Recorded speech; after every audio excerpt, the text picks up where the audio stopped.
नमस्कार मित्रांनो, आयुर्वेदिक वनस्पती या चॅनलमध्ये आपलं स्वागत आहे.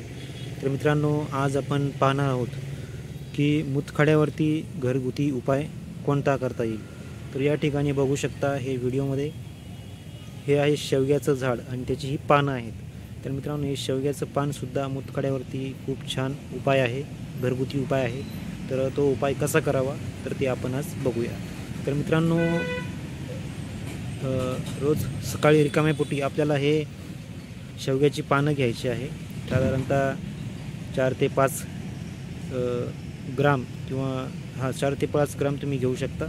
शेवग्याची पानं घ्यायची आहे आणि त्याच्यामध्ये आपल्याला त्या पानाचा रस काढायचा आहे किंवा मग त्या पानाचा तुम्ही काढासुद्धा करू शकता. काढा कसा करायचा, ती पाणी ते उकळायला ठेवायचं. त्या पाण्यामध्ये हे पानं टाकून ते पाणी उकळून घ्यायचं आणि साधारणतः पाणी निम्मं झाल्यानंतर आपल्याला ते पाणी गाळून त्याच्यामध्ये खाण्याचा सोडा टाकायचा.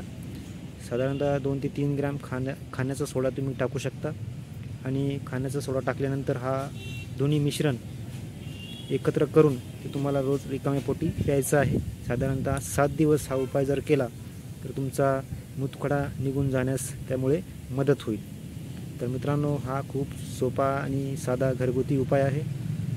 व्हिडिओ जर आवडला असेल तर जरूर लाईक करा आणि अशाच प्रकारच्या व्हिडिओ बघण्यासाठी माझ्या चॅनलला जरूर सबस्क्राईब करा. धन्यवाद.